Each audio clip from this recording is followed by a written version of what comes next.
As I close in on my latest business acquisition, um, I had a really good talk with a business attorney today.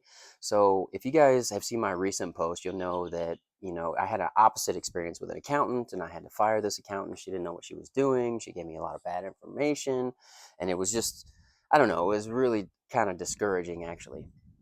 Today was a completely different situation.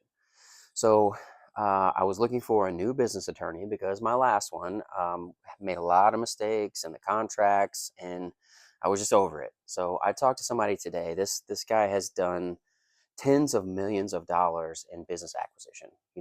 Huge deals, and it was so refreshing to talk to someone who has been there and done that, knows all the pitfalls, knows all the strategies. It was just really nice. And so one thing that I want to bring to everyone's attention that follows me and that joins my lives and all that is, we talk about business acquisition, but we don't necessarily talk about the nitty gritty of what happens when you take control of that business. And there are several ways that you can take control of that business. And one of them that people seem to be proponents of is to assume their business entity, which means that, if they have an LLC, that you transfer that entity into your name and then you're the owner of that business. Well, I would caution anyone who's considering doing that because you're also assuming their liability. So, say for instance that a week before you sign the paperwork to assume that entity, someone gets hurt on the job and they're planning on suing. That means that by the time all the paperwork goes through and you're the owner, they're going to serve you papers for that lawsuit. The other owner, he's gone.